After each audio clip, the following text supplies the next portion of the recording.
Hey, it's Sheeta, and I'm here today to talk to you about the 7 bad money habits I wish I had stopped sooner. This video, I love a good inspiration video. This video is inspired by The Organized Money. Love her channel. She has 7 bad money habits she talked about too. Ours are not the same. There's a little bit of overlap. You can probably guess where the overlap is.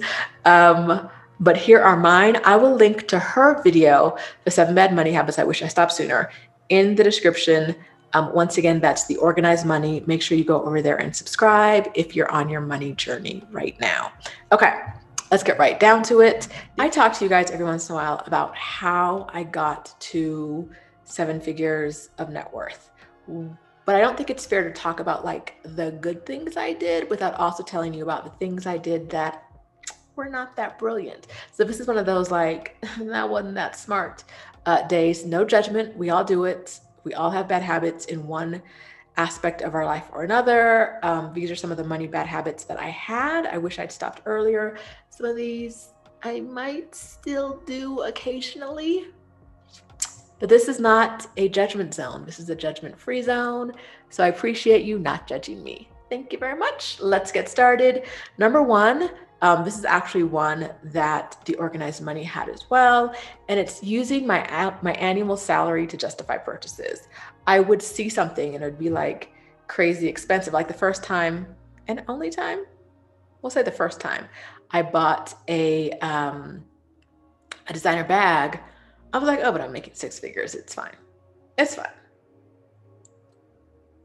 But those student loans, right? And that mortgage, that's where that money really should have gone.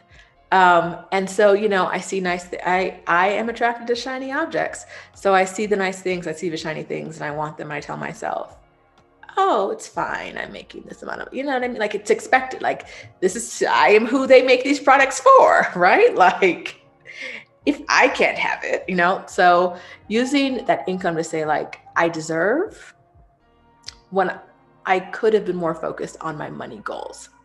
All right, number 2 on my list is, even to this day, I don't often pay enough attention to those recurring subscriptions.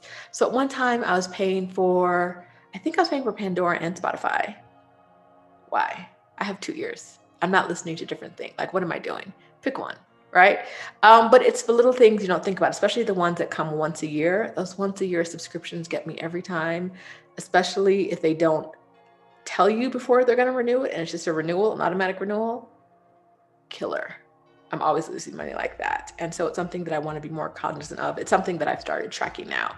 Every time I get a recurring subscription, I put it in a spreadsheet now so that I have an idea of what's going on.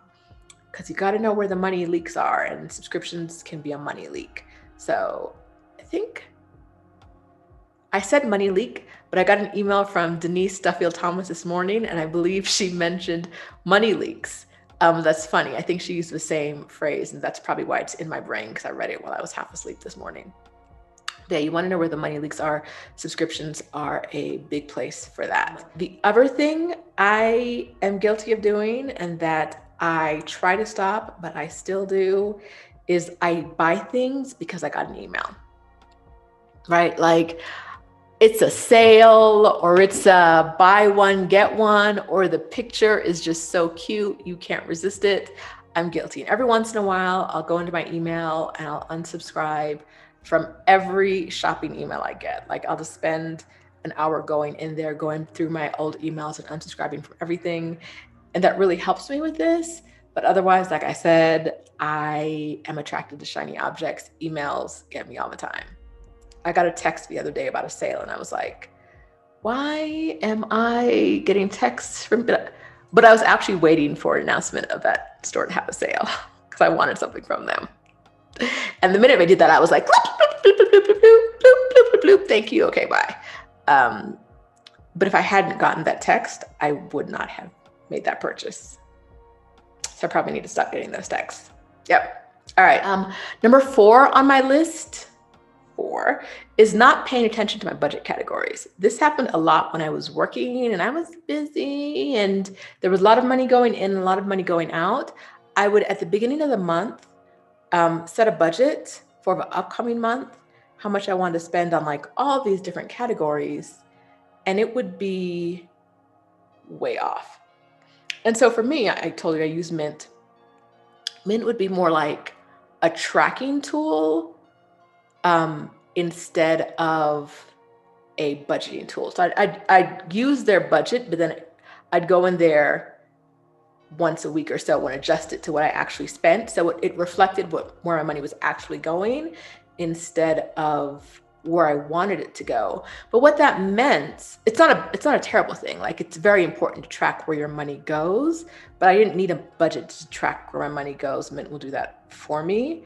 The way that kind of hurt my money journey was that I wasn't spending money that aligned with my goals, which is what happened when I set up my budget. I set it up based on my goals.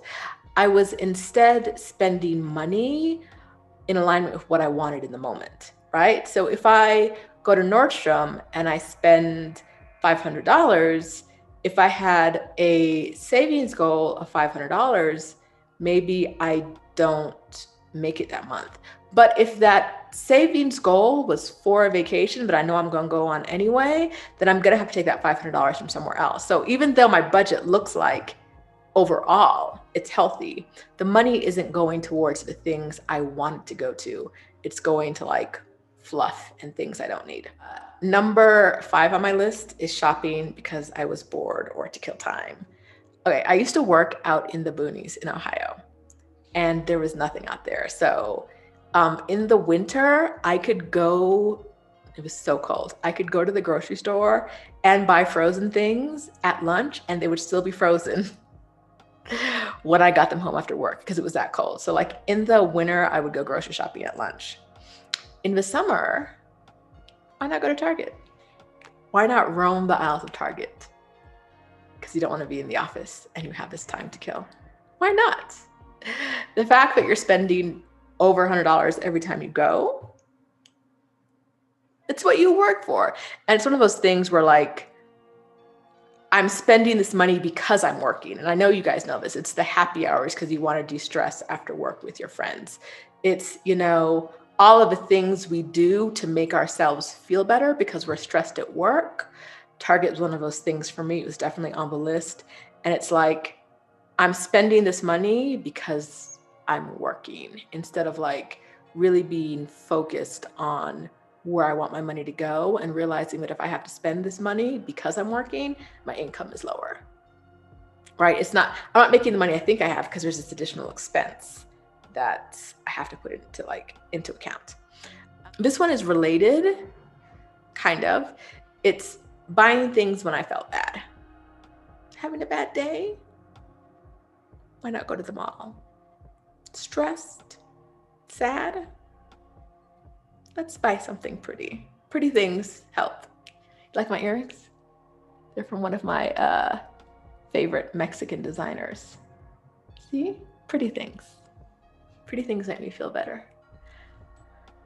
Ridiculous, right? Absolutely ridiculous.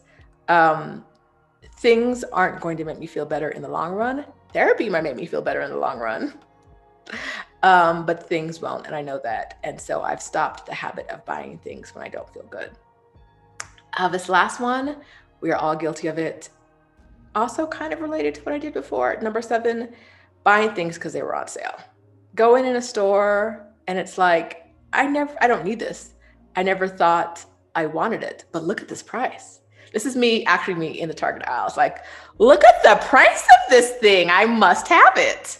This candle, it only smells good. And it's only $10. This was not $10. This is an expensive candle, but that's not the point. It was that kind of thing that added up. By the way, I say that because I'm becoming a candle collector. I get a lot of my candles. I bring them down with me from the US, so I'm very particular about my candles. I'm finding local Mexican candle makers I like now, but I'm very particular about candle scents. So I'm kind of working through things that I really love. I like accumulating things. I'm trying to accumulate things that I really love now instead of things that are on sale, things I bought because I felt bad, things I bought because I was bored, all of those things on the list. Like I don't think I'm ever going to be a person that doesn't like things. I'm just trying to focus more on things that bring me true long-term joy instead of that fleeting moment that happens, that like rush when you know, throw down the plastic and get something. So those would be 7 things I did wrong. If you want to, 7 bad habits I wish I quit earlier. I will link to the Organized Monies video. You can see that in the description. If you want to know what I did right on my path to early retirement, you can watch my video, how I retired at 39. If you have questions about my specific money journey or want help on yours, you can book an Ask Me Anything session from the link in the description, and I'll be happy to talk to you. Thanks for sticking around with me today, and until next time, shiny things. You see those?